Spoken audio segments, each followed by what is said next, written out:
نماز کا بتا دو، چلو نماز کا بتا دو، چلو اللہ آپ کی زبان کو مبارک کرے، لیکن پہلے ارادہ کرو نماز پڑھیں گے انشاءاللہ۔ کتنے وقت کی نماز پڑھیں گے؟ پڑھیں گے بھائی 5۔ اور میری یہ بات سننے کے بعد تو مجھے یقین ہے کہ میرا ہر بھائی، میری ہر بہن، میری ہر ماں انشاءاللہ یہ جوہا پور والے، مجھے پوری امید ہے، بہت امید لے کر آیا ہوں میرے دوستوں، ایک درد دل لے کر آیا کہ جوہا پور کا ہر بھائی نماز پور بن جائے گا انشاءاللہ۔ ارے بنے گا انشاءاللہ، لیکن میرا ساتھ دو، اس لیے کہ ذرا واقعہ دیر لگے گی، چلے گا نا آپ لوگوں کو؟ بھائی مولانا حبیب صاحب اجازت، آپ کو بھی پرمیشن ہے؟ ان کی بیوی بھی ان کو پوچھتی ہوگی کون آنے والا ہے، کہتے ہوں گے قاری احمد علی، تو بیوی بھی سر پکڑتی ہوگی کہ وہ کیوں آتا ہے۔ بھائی نماز کا واقعہ سنا تو نا؟ ہاں، لیکن میرا ساتھ دینا میرے دوستوں۔ اللہ تبارک و تعالیٰ نے ایک نبی، جو سب سے پہلے نبی حضرت آدم، اللہ تبارک و تعالیٰ نے ایک نبی جو سب سے پہلے نبی حضرت آدم کو پیدا کیا نا۔ میں جلدی بتا دوں، حضرت آدم علیہ السلام پیدا ہوئے، اللہ تبارک و تعالیٰ نے کہاں بھیجا؟ جلدی کہو کہاں بھیجا؟ زور سے کہو کہاں بھیجا؟ جنت میں۔ چلو جنت میں حضرت آدم بھی ہے، جنت میں حضرت حوا بھی، اور اللہ تبارک و تعالیٰ نے کہا کھاؤ کھاؤ پیو، جنت گھومو کھاؤ پیو، لیکن ایک درخت کے قریب مت ہونا۔ بھئی اللہ نے کہا نا ایک درخت کے قریب، وَلَا تَقْرَبَا هَٰذِهِ الشَّجَرَةَ فَتَكُونَا مِنَ الظَّالِمِينَ۔ اللہ تبارک و تعالیٰ نے فرمایا آدم و حوا جنت میں کھاتے رہو، پیتے رہو، گھومتے رہو، لیکن ایک دانے کے قریب، ایک دانے کے اوپر ایک بات بتا دو، وہ کتنے دانے تھے جس سے حضرت آدم کو روکا گیا تھا؟ بھئی پورا درخت نہیں تھا، اللہ تعالیٰ نے کہا پوری جنت، ہو کہاں سے کہاں تک جنت، اللہ نے کھا پی۔ 3 دانے تھے گیہوں کے، چھوٹے چھوٹے گیہوں جیسے، اللہ نے کہا بس یہ 3 دانے مت کھانا، لیکن آدم کو کس نے بھڑکایا؟ شیطان نے۔ کس نے بھڑکایا؟ اور شیطان بھی بڑا چالو ہے، ڈائریکٹ آدم کو نہیں بھڑکایا، پہلے کس کو بھڑکایا؟ اور بیوی بولے تو آدمی کرے، پہلے کس کو بھڑکایا؟ بیوی۔ تو بیوی نے کہا کہ کھا لو، تو آدم تو بیچارے گھبراتے تھے، کہا میں نہیں کھاؤں۔ کتنے دانے تھے؟ تو بیوی نے سنا، بیوی نے کیا کہا؟ بیوی نے کہا کہ 3 دانے ہیں، ایک کام کرو 2 میں کھا لیتی ہوں، ایک تم کھاؤ۔ اپنے لیے کتنا رکھا؟ بیوی بڑی چالاک ہوتی نا، کہا میرے لیے ڈبل، میں 2 کھاؤں اور تم؟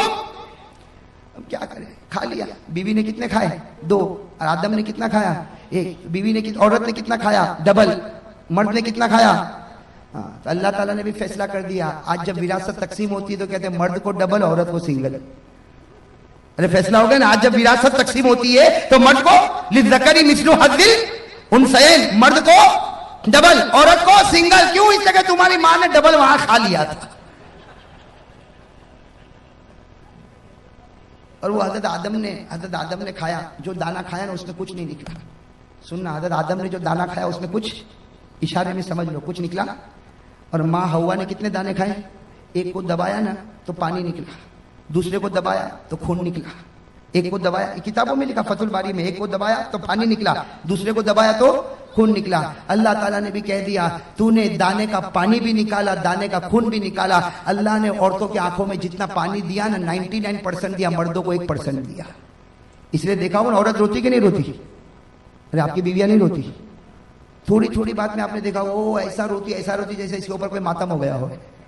وہ مرد کے اوپر مصیبت پر مصیبت آئے، رونا نہ آئے، اور عورت کو تھوڑی بات پر تو اللہ نے خون بھی ان پر مسلط کر دیا اور پانی بھی ان کے اوپر مسلط، جیسی کرنی ویسی۔ ارے بات سمجھ میں آ گئی کہ نہیں آئے گی؟ ہاں تو بات چلو، حضرت آدم علیہ السلام جنت میں، اللہ تبارک و تعالیٰ نے فرمایا دانے کے قریب مت ہونا۔ حضرت آدم بھی قریب ہو گئے، حضرت حوا بھی قریب ہو گئی، اللہ تعالیٰ ناراض ہو گیا۔ بھائی سننا، نماز کے بارے میں بتا رہا ہوں، اللہ تعالیٰ ناراض ہو گئے۔ اللہ تعالیٰ نے فرمایا اب جنت میں نہیں رکھوں گا، اب زمین پر جانا ہوگا۔ آدم بھی دنیا میں آ گئے، حوا بھی دنیا میں آ گئی۔ حضرت آدم اور حوا دونوں کے دونوں کہاں پر؟ اب میرے دوستو اللہ تعالیٰ نے دونوں کو الگ کر دیا، آدم کو بھی الگ اور حوا کو بھی الگ۔ کتنے سال تک؟ 300 سال۔ ارے کہو نا کتنی جدائی ہو گئی؟ 300 سال میاں بیوی میں جدائی، خیر جدائی ہو گئی۔ اب سننا، حضرت آدم علیہ السلام 300 سال روئے۔ سننا کتنے سال روئے؟ ساتھ میں کو کتنے سال روئے؟ 300 سال رونے کے بعد ایک صبح ایسی ہوئی اللہ تبارک و تعالیٰ کو رحم آیا۔ اللہ تبارک و تعالیٰ کو 300 سال رونے کے بعد ایک صبح ایسی ہوئی، بالکل صبح کا وقت، اللہ تبارک و تعالیٰ کو رحم آیا۔ اللہ تعالیٰ نے کہا اے آدم آج میں تجھ کو معاف کرنے والا ہوں، اے آدم آج میں تجھ کو معاف کرنے والا ہوں، لیکن ایک دعا میں بتاتا ہوں، تو پڑھے گا میں معاف کروں گا، اور صرف تو نہیں قیامت تک کوئی بھی پڑھتا جائے گا میں اس کو معاف کرتا جاؤں گا۔ بھئی دعا بتائی کہ نہیں بتائی؟ 300 سال کے بعد اللہ تبارک و تعالیٰ نے ایک دعا بتا رہے، میرے دوستو آپ کو بھی وہ دعا یاد ہوگی، میرے ساتھ میں پڑھو۔ کون سی دعا؟ ربنا ظلمنا انفسنا وان لم تغفر لنا وترحمنا لنكونن من الخاسرین۔ حضرت آدم علیہ السلام نے 300 سال رونے کے بعد صبح کے بالکل سناٹے میں یہ دعا پڑھی۔ اللہ تعالیٰ نے فرمایا اے آدم میں نے تجھ کو معاف بھی کر دیا، صرف معاف نہیں کیا بلکہ تجھ کو اپنا نبی بھی بنا دیا۔ ہو گئے نبی بنا۔ حضرت آدم بڑے خوش ہو گئے، حضرت آدم بڑے خوش ہو۔ اسی وقت اللہ اکبر، اسی وقت اللہ کیا شروع کیا؟ شروع کروانے والا کون؟ ان آدم کو کیا پتا تھا؟ کچھ پتا تھا، لیکن اللہ ہی نے شروع کروایا۔ حضرت آدم نے کتنی رکعت پڑھی؟ سننا، حضرت آدم نے 2 رکعت پڑھی، پڑھ لی 2 رکعت، معافی ہو گئی۔ شکرانے کی کتنی رکعت پڑھی؟ 2 رکعت پڑھی۔ اب سننا، ہمارے نبی صلی اللہ علیہ وسلم معراج پر گئے۔ ارے ہمارے نبی کہاں گئے تھے؟ وہاں کیا ملا؟ نمازیں۔ ارے کتنی نمازیں ملی؟ پہلے 50، کم کراتے گئے 45 40 35 30 25 20 15 10، کتنی کم کرا دی؟ بھئی 5 کرا دی نا، 5 کرا دی۔ لیکن اللہ تبارک و تعالیٰ نے کیا فرمایا؟ اللہ تعالیٰ نے فرمایا میرے محبوب تیری امت کو فجر کی نماز دے دے۔ تیری امت کو کون سی نماز دے دے؟ فجر کی۔ اور کتنی رکعت دے دے؟ 2 رکعت۔ اس لیے کہ یہی 2 رکعت میرے آدم نے بھی پڑھی تھی، یہی 2 رکعت میرے آدم نے بھی پڑھی تھی۔ اللہ تبارک و تعالیٰ نے فرمایا میرے محبوب یہ آدم نے بھی 2 رکعت پڑھی تھی، تیری امت پر بھی 2 رکعت فجر کی فرض کر دے۔ تیری امت کا کوئی بھی آدمی فجر کی 2 رکعت پڑھتا جائے گا میں وہ ثواب عطا کروں گا جو آدم کو 300 سال رونے کے بعد عطا کیا تھا۔ آدم کو جو ثواب اور رحمت 300 سال کے بعد نصیب ہوئی، تیری امت کا کوئی بھی فرد بشر فجر کی 2 رکعت پڑھے گا وہ ثواب عطا کروں گا جو میں نے آدم کو عطا کیا تھا۔ ارے میرے جوہا پورا کے بھائیوں، فجر پڑھتا جا اور آدم جیسا ثواب حاصل کرتا جا۔ کرو گے انشاءاللہ؟ فجر پڑھنے میں زیادہ سے زیادہ 10 منٹ میں 300 سال رونے کا ثواب ملے، اس سے بڑھ کر کہاں خزانہ ملے گا؟ ارے ملے گا اس سے بڑھ کر خزانہ؟ چلو یہ تو فجر کا معاملہ ہو گیا۔ اب میں آؤ ایک دوسرے نبی پر، اپنے نام سنا ہوگا، حضرت ابراہیم۔ سنا نہیں سنا؟ میں جلدی جلدی بتاؤں، حضرت ابراہیم کا نام سنا نا؟ وہ اپنے بیٹے کو لے کر چلے تھے۔ ارے گئے تھے نا بیٹے، کون بیٹے؟ حضرت اسماعیل کو لے کر گئے تھے مینا کے میدان میں گئے تھے۔ اور کیوں گئے تھے؟ کہ بیٹا آج تجھے زمین پر لٹانے والا اور تیرے گلے پر چھری چلانے والا، اے بیٹا بتا چلاؤں کہ نہ چلاؤں؟ اے بیٹا چلاؤں کہ نہ چلاؤں؟ تو بیٹے اسماعیل نے کہا نا ابا۔ ارے کوئی باپ اپنے بیٹے کے گلے پر چھری چلاتا؟ بالکل مت چلانا۔ ابا نے کہا بیٹا یہ باپ چلانا نہیں چاہتا لیکن اللہ کا حکم ہے کہ چلا۔ بیٹے اسماعیل کی عمر 9 سال کی تھی، کہا اللہ کا حکم ہے تو ایک نہیں 100 جان ہوگی، اسماعیل سب قربان کر دے گا۔ کس کے حکم پر چھری چلے گی؟ ارے کس کے حکم پر چلے گی؟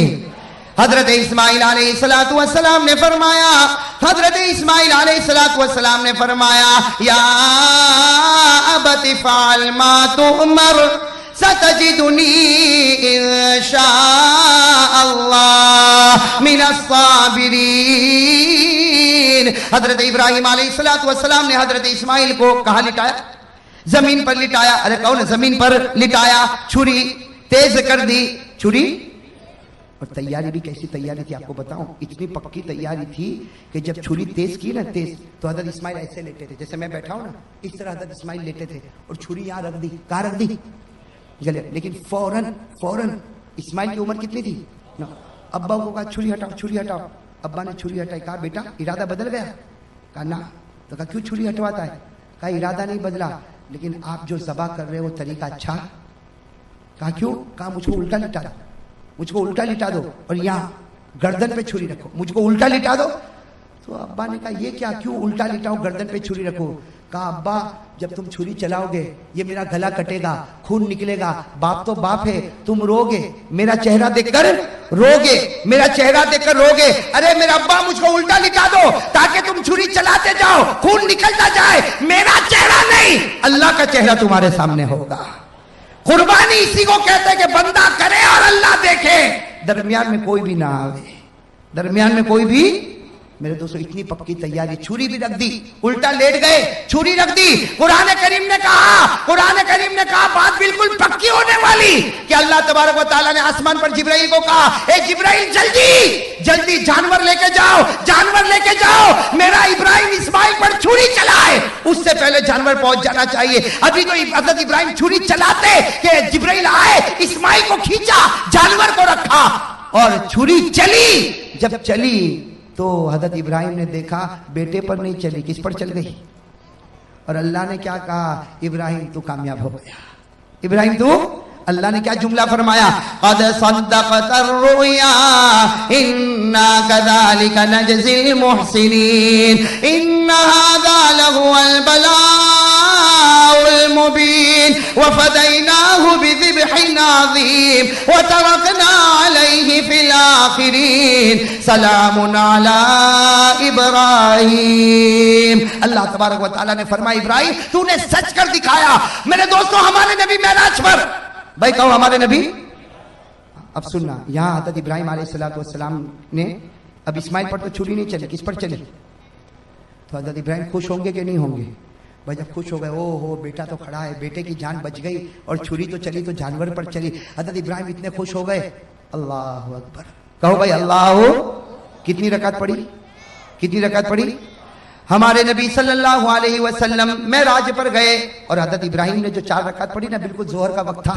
ہمارے آقا محمد رسول اللہ صلی اللہ علیہ وسلم معراج پر گئے, 5 نمازیں ملی. اللہ نے فرمایا فجر کی نماز پڑھنا, تیرا امتی پڑھے گا حضرت آدم کی طرح ثواب عطا کروں گا. اللہ تعالیٰ نے فرمایا میرے نبی تیرے امتیوں کو کہہ دے ظہر کا وقت ہو جائے 4 رکعت نماز پڑھے جیسے میرے ابراہیم نے پڑھی تھی. تیرا امتی 4 رکعت ظہر پڑھ کے مسجد سے نکلتا جائے گا, میں وہ ثواب عطا کروں گا جو ایک باپ کے بیٹے کی قربانی پر ثواب ملتا ہے.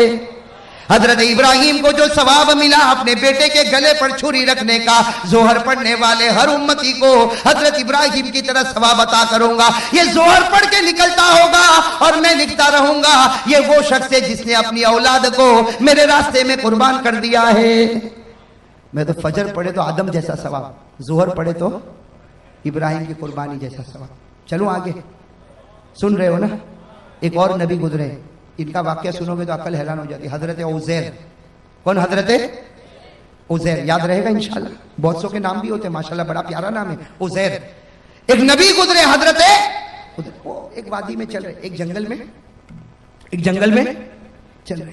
چلتے چلتے ان کو خیال آیا, بھائی اتنا خیال آیا کہ اللہ تو ہم کو مار دے گا, ہم قبر میں چلے جائیں گے, ہم ہڈی بن جائیں گے, سڑ جائیں گے, گل جائیں گے. اللہ تو پھر واپس کیسے پیدا کرے گا؟ اللہ تو واپس کیسے؟ کس کو خیال آیا؟ حضرت, حالانکہ تھے کون؟ نبی تھے, لیکن خیال آیا, بس ایک خیال آیا کہ اللہ تو مار دے گا, ہم سڑ جائیں گے, گل جائیں گے, مٹی ہو جائیں گے, ارے ہمارا وجود ختم ہو جائے گا, اللہ پھر واپس ہم کو کیسے پیدا کرے گا؟ بس نبی کے دل و دماغ میں یہ خیال آیا کہ قرآن کریم میں لکھا اللہ تعالیٰ نے موت دے دی اسی وادی میں. کس کو؟ حضرت, موت دے دی. چلو حضرت عزیر علیہ السلام کا 20 سال ہو گیا کہ نہیں ہو گیا؟ موت دینے والا کون اور زندہ کرنے والا کون؟ اللہ نے 100 سال کے بعد پھر زندہ کیا. کتنے سال کے بعد؟ اللہ نے فرمایا فَأَمَاتَهُ اللَّهُ مِئَةَ عَامٍ ثُمَّ بَعَثَ. اللہ نے 100 سال کے بعد کس کو زندہ کیا؟ حضرت عزیر کو. اب حضرت عزیر کتنے سال کے بعد زندہ ہوئے؟ ارے بتاؤ 100 ایئرز میں, پوری سینچری میں دنیا بدل جائے گی کہ نہیں بدل جائے گی؟ اب حضرت عزیر اٹھے, ابھی تو آنکھ کو ملا, بھائی 100 سال کے بعد اٹھے, یوں آنکھوں کو ملتے تو اللہ تعالیٰ نے کہا کم لبثت, اے عزیر کتنی دیر کے بعد اٹھا؟ کتنی دیر کے بعد؟ تو حضرت عزیر نے کیا کہا؟ لبثت یوما او بعد یوم. ایسا لگتا ہے کہ 24 گھنٹے یا 12 گھنٹے کے بعد اٹھاؤں.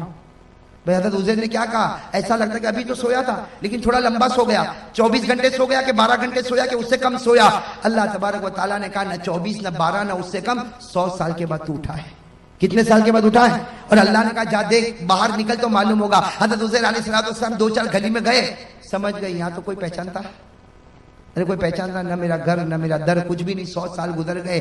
بس حضرت عزیر علیہ السلام نے کیا کہا؟ اللہ میں سمجھ گیا, 100 سال سلانے کے بعد مجھے زندہ کیا, میں سمجھ گیا, اللہ میں سمجھ گیا تو کسی کو بھی مار سکتا ہے اور کتنے ہی سالوں کے بعد تو جلا بھی سکتا ہے. بھئی یہ کرنے والا کون؟ تو اللہ تعالیٰ نے کیا فرمایا؟ اللہ نے فرمایا عزیر یہ بات پہلے سمجھ گیا ہوتا تو اچھا ہوتا، اس لیے کہ جو خدا پہلی مرتبہ پیدا کر سکتا کیا وہ دوسری مرتبہ پیدا نہیں کر سکتا؟ ارے کر سکتا کہ نہیں کر سکتا؟ خیر میرے دوستو، یہ جو واقعہ ہوا نا، یہ عصر کا وقت تھا۔ کون سا وقت تھا؟ یہ چلے جانا اور اس کے بعد میں اٹھنا، یہ سب وقت کون سا تھا؟ ہمارے نبی صلی اللہ علیہ وسلم جب معراج پر گئے، فجر کی نماز بھی مل گئی، ظہر کی نماز بھی مل گئی، اللہ تبارک و تعالیٰ نے کہا اے میرے نبی تو میرا محبوب ہے، میں تجھ کو ایک عصر کی نماز دیتا۔ کون سی نماز دیتا؟ عصر کی نماز دیتا، وہ 4 رکعت دیتا جو حضرت عزیر نے پڑھی تھی۔ اور یاد رکھ تیرا امتی عصر پڑھے گا، مسجد سے نکلے گا، اس کے دل میں وہ ایمان اور یقین بھروں گا جو میں نے میرے نبی عزیر کے دل میں بھر دیا تھا۔ اثر پڑھ کے نکلے گا، وہ ایمان اور یقین اس کے دل میں رکھوں گا جو میں نے چلو اب کون سی نماز آئی؟ زور سے کون سی نماز؟ حضرت ایوب۔ کون؟ حضرت ایوب علیہ السلام۔ ایک بات بتا دو، حضرت ایوب علیہ السلام بیمار ہو گئے تھے۔ بھائی کیا ہو گئے تھے؟ بیمار، بدن میں پھوڑے پھنسی۔ حضرت ایوب علیہ السلام بہت بیمار ہوئے بھائی، بہت بیمار ہوئے۔ اور ایک بات سننا، ایک مرتبہ یہ قرآن کریم میں لکھا، میں تفصیل میں نہیں جاتا، ایک مرتبہ بیوی کے ساتھ کچھ معاملہ، کچھ جھگڑا ہو گیا۔ اللہ تبارک و تعالیٰ کو پسند، ارے کون؟ اللہ تعالیٰ کو پسند نہیں آیا۔ اللہ تعالیٰ نے کہا ایوب میں تجھ سے ناراض ہو گیا۔ اللہ نبی کو کہے ناراض ہو گیا تو بتاؤ نبی کا دل تڑپے گا کہ نہیں تڑپے گا؟ اب حضرت ایوب روئے، اس کے بیوی کے ساتھ ایک معاملہ ہو گیا اور اللہ تعالیٰ ناراض ہو گئے۔ اللہ تعالیٰ نے کہا ایوب میں تجھ سے ناراض ہو گیا۔ حضرت ایوب اتنا روئے کہ قرآن کریم نے کہا کہ رونے والے روتے ہیں لیکن ایوب جیسا رونے والا کوئی نہیں ہوگا۔ ارے قرآن نے کہا کہ نہیں کہا؟ وَاذْكُرْ عَبْدَنَا ایوب، اسی میں اللہ نے آگے فرمایا نعم العبد انہو اواب۔ اللہ تعالیٰ نے فرمایا کہ میرا بندہ ایوب ایسا رونے والا کہ ان کا رونا دیکھ کر اللہ نے کہا جا ایوب میں تجھ سے راضی ہو گیا۔ ایوب میں تجھ سے، اب جیسے حضرت ایوب کو معلوم ہوا کہ اللہ راضی ہو گئے، اللہ اور کتنی رکعت کا ارادہ کیا نا، کتنی رکعت کا، لیکن وہ رونا بند ہی نہیں ہو رہا۔ پہلی رکعت میں بھی رو رہے، دوسری رکعت میں بھی رو رہے، تیسری رکعت میں بھی رو رہے، چوتھی رکعت میں اٹھنے گئے تو زمین پر گر پڑے۔ بھئی چوتھی رکعت پر اٹھنے گئے تو زمین پر گر پڑے، کوشش کر رہے اٹھنے کی۔ اللہ نے کہا بس ایوب یہ 3 رکعت پڑھ لے، ثواب میں تجھ کو 4 کا دینے والا، لیکن 3 ہی پڑھ لے بس۔ ہمارے نبی صلی اللہ علیہ وسلم معراج پر گئے، فجر مل گئی، ظہر مل گئی، عصر مل گئی۔ اللہ تعالیٰ نے کہا جب سورج غروب ہو تیری امت کو کہنا کہ 3 پڑھے۔ نبی نے کہا 4 کا نہیں پڑھے گا 3۔ جب ایوب کو 3 پہ 4 دوں گا تیری امت کو بھی 3 پہ 4 دوں گا، تیری امت کو بھی 3 پہ 4، تیری امت کو کہنا 3۔ اور حضرت ایوب روتے تھے، جلدی 3 رکعت پڑھی۔ اللہ نے کہا میرے نبی مغرب کی نماز میں چھوٹی صورت ہوگی، 3 رکعت پڑھنا، لیکن یاد رکھنا ایوب کے رونے پر جو ایوب کو انعام دیا تھا تیری امت کو مغرب پر وہ انعام میں دے کے رہوں گا۔ اب کون سی نماز رہ گئی؟ اب ہمارے نبی کہاں پر ہے؟ کیا کہا؟ کہہ دو سبحان اللہ۔ ہمارے آقا محمد رسول اللہ صلی اللہ علیہ وسلم معراج پر آنکھوں میں آنسو آ گئے، فرمایا اللہ تو میری امت سے کتنا پیار کرتا، اگر میری امت فجر پڑھے تو آدم جیسا ثواب دے گا، ظہر پڑھے تو ابراہیم کی قربانی جیسا ثواب دے گا، عصر پڑھے تو عزیر کا ایمان جیسا ایمان عطا کرے گا، مغرب پڑھے تو ایوب کے رونے کا ثواب دے گا۔ اللہ تو کتنا پیارا۔ اللہ نے فرمایا تیری امت سے میں محبت کرتا ہوں، تیرے صدقے محبت کرتا ہوں، تیری امت سے محبت کرتا ہوں، لیکن کس کی وجہ سے کرتا ہوں؟ چونکہ تیرا امتی ہے، اس لیے نبی جیسا ثواب دوں گا۔ فجر پڑھ آدم جیسا ثواب لے جا، ظہر پڑھ ابراہیم جیسا ثواب لے جا، عصر پڑھ عزیر جیسا ثواب لے جا، مغرب پڑھ ایوب جیسا ثواب لے جا۔ ہمارے نبی صلی اللہ علیہ وسلم نے فرمایا تو نے میری امت کو 4 نماز دی اور 4 نمازوں میں نبی کا واقعہ بتایا، ایک نماز میری طرف سے بھی تو دے دے۔ نبی نے معراج پر کہا اللہ ایک نماز میری طرف سے بھی۔ اللہ نے کہا 5ویں عشاء کی نماز وہ نماز ہے جو تو پڑھے گا، تیرا امتی پڑھے گا۔ اس سے پہلے جتنے نبی آئے، جتنی قوم آئی، کسی نے بھی عشاء نہیں پڑھی، کسی نے بھی عشاء، حدیث میں لکھا جتنے نبی آئے، جتنے لوگ آئے، کبھی کسی نے عشاء نہیں پڑھی۔ ارے میرے دوستو کوئی نبی نے عشاء نہیں پڑھی، کوئی امت نے عشاء نہیں پڑھی۔ اللہ نے معراج پر کہا یہ نماز صرف تو پڑھے گا، تیرا امتی پڑھے گا۔ اور یاد رکھ فجر پڑھے تو آدم ملے، ظہر پڑھے تو ابراہیم ملے، عصر پڑھے تو عزیر ملے، مغرب پڑھے تو ایوب ملے۔ ارے تیری امت کو کہ عشاء پڑھے، تو ہاتھ پکڑ کے محمد ملے گا اور ہاتھ پکڑ کے امتی کو جنت میں پہنچائے گا. عشاء میں کون ملتا؟ اور اسی لیے لکھا ہے کہ سب سے بھاری نماز عشاء کی معلوم ہوتی ہے. ارے ہوتی کہ نہیں ہوتی؟ عشاء جتنی چھٹتی ہے نا کوئی نماز نہیں چھٹتی. کیوں؟ اس لیے کہ اس کا ثواب بہت بھاری. شیطان کہتا ہے آدم کا ثواب لے جا، ابراہیم کا لے جا، عزیر کا لے جا، اور مغرب میں تو سب کو لاتا، ایوب کا لے جا. لیکن عشاء میں کہتا نہیں ٹی وی